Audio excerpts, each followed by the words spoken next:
Housing market continues to get more and more bizarre each and every day. We have to look at my neighborhood. My wife and I in 2022 bought a $400,000 house, 3-bed, 2-bath for 1,700 square feet. That same house in this cookie cutter neighborhood has 5 different monthly prices depending on when you bought your house. So we're number 4. We bought with a 5.75% interest rate for about $2,900 with HOA and everything. If someone bought cash, they're number 1. They're spending about $650 a month.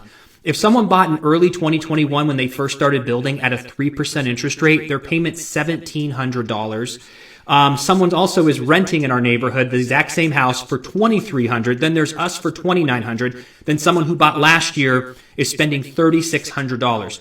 This has never happened in a neighborhood in America in the past 50 years. Usually rent and mortgage sit around the same. If someone pays their house off, of course, that's going to be way cheaper. But this right here is such an indication of why the middle class is so divided into so many different categories, because when you bought your house is the biggest determiner right now of where you sit in the economic chart. If you bought 2020 and before, you have a lower payment and you're not being burdened. Your house payment's probably 20% of your income.